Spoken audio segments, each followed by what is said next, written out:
Hi everyone, Eric on the mic. Today I decided to discuss the topic of bank robberies in GTA games. They are quite important elements of almost every part of this game series. I won't cover 2D GTA games as they are quite outdated by today's standards. So let's start with GTA 3, where you have to participate in a bank robbery in the mission The Getaway, given by Jolie Leone to the main character Claude. In this mission, you need to pick up 3 thugs in St. Mark's neighborhood, so you'll need a car with 4 doors. Then they need to be taken to a bank. You might be asking, that's it? Yes. The thing is that this mission is almost the same as the mission from GTA 2, but in 3D, because the robbery itself takes place without our participation. Here we are just behind the wheel waiting for our guys to do their job without turning off the car engine. After the robbery, we get a 3-star wanted level, which we need to get rid of and pay in spray. Then we return the guys to the final spot in the garage, for which we get $30,000. Simple but spectacular, you can say. Now you know where it all began. In GTA Vice City, there is a bank robbery, which tested the nerves of many players. This mission is called The Job. Unlike GTA 3, here we first have to go through a small preparation. First, we buy Club Malibu, which becomes Tommy's headquarters to prepare the vault robbery. Then we need an experienced burglar, Cam Jones, whom we release from prison. I'm busting you out. Whatever you say. We also need a shooter, Phil Cassidy, whom we will need to prove that we're as good in shooting as he is. And of course, we'll need a driver, Hillary. And if anyone remembers, he was the one who almost screwed up the whole mission. This might have given you some headache during the mission playthrough, for sure. But what can you do? During the robbery, things don't go according to plan. On the one hand, we infiltrate, put everyone against the wall. Then the guards scatter and we advance to the vault. Cam Jones informs us that we can't open the safe without the manager's key card, which we now need to get. We open the safe, but soon after Phil lets one guard through who manages to press the alarm. Now there is no way to leave safely as SWAT claims the bank is surrounded and demands us to surrender. Cam Jones says the vault has been opened and grabs the money. Okay, we got the SWAT retirement fund. Let's get out of here.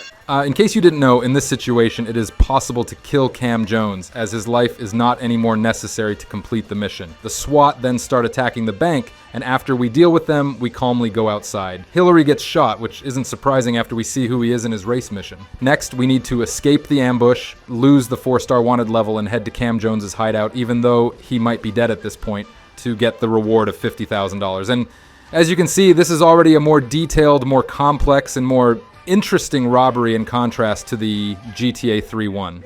Tommy, would you like a massage? Well, hi there, Mercedes. Yeah, I'm a little tense.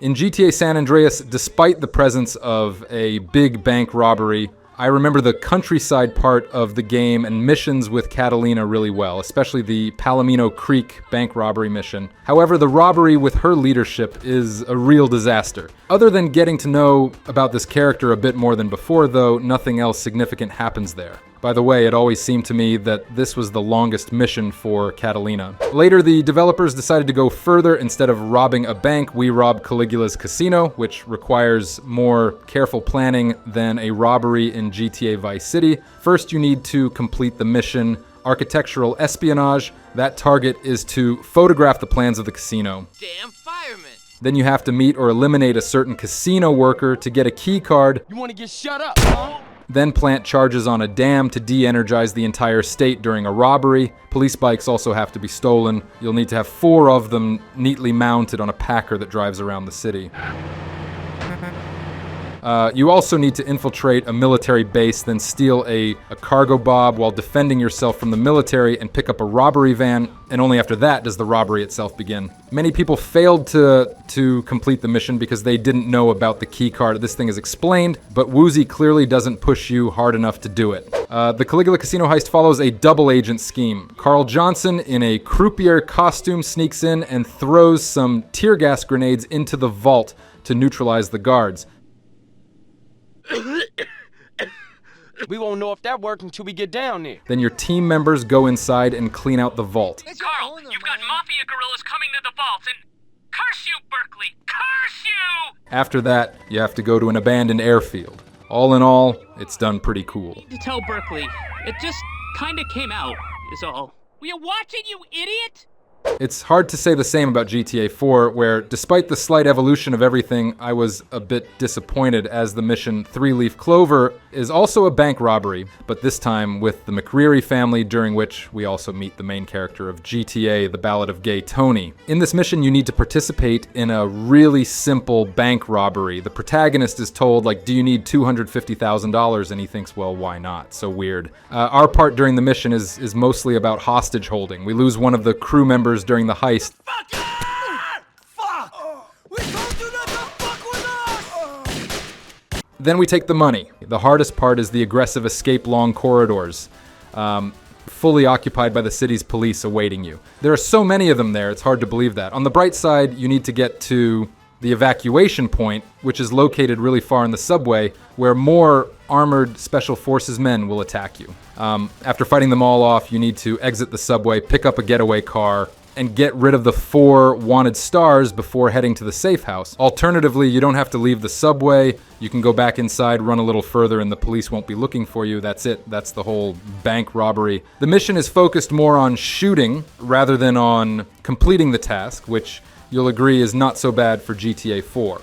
Speaking of GTA stories, I remember that in GTA Vice City Stories, there were side missions in which you had to rob bank vans. However, it's strange to consider this an evolution of bank robberies, as there was no full-fledged robbery in the story, just like in Liberty City Stories. So this story element was decided to be bypassed, but small heist missions still remain to be an important part of the games. Well, there's no point in saying anything about GTA 5. Now it is full of different heists. For all of them, you need to get some equipment, and there are different ways of how you will do it, quietly or noisily. This is another feature of planning in GTA 5. The amount of the money that the main characters receive is distributed among every one of them. In addition, there are a few other small details in cash splitting. For example, if you save some money on one of the random characters helping you in the robbery, he can die. On the one hand, his share will go to you, but on the other hand, some of his money may go to his family. I really remember the mission at the FIB skyscraper with a firefighter route. The coolest bank robbery, of course, is in Juggernaut suits. That's a real brutality. And regardless of the path chosen, the ending is always the same. Miniguns, big armor, and escape by train. But damn how great it looked in terms of directing and gameplay. It was great. The previous and subsequent missions are good as well. Such may be said about the final Federal Bureau heist. Quiet or noisy way, both give incredible emotions, and escaping from the police with a loud approach look even better than in GTA 4. Of course, progress has greatly affected the heists in GTA 5. Every decision you make has a big impact on the heist itself. Its duration, choice of weapons, vehicles, and in general, and whether all members of the group will survive and improve their skills for later parts of the game. Our beloved GTA series has gone through all these changes, and I'm really proud of it. I'm glad that Rockstar introduced heist missions into the GTA series as early as the 2000s began, and have continued the trend, realizing that without it, there would be no much legacy from the past in the later games. Today we've broken down the major robberies in the GTA series and traced their evolution a bit. The result is obvious, although to be honest, I can't say the same on the difficulty level. In many cases, old GTA titles were way less casual than more recent ones. It is hard to imagine someone failing any missions in GTA 5 and leaving the game because of that. After all, there is a mission skip feature. And now look at Vice City and its really hard missions like The Job. Well, that's the end of my story. Write in the comments what bank robbery you like the most and why, and subscribe to the channel. It gives me a great motivation to make videos more often and make them more interesting.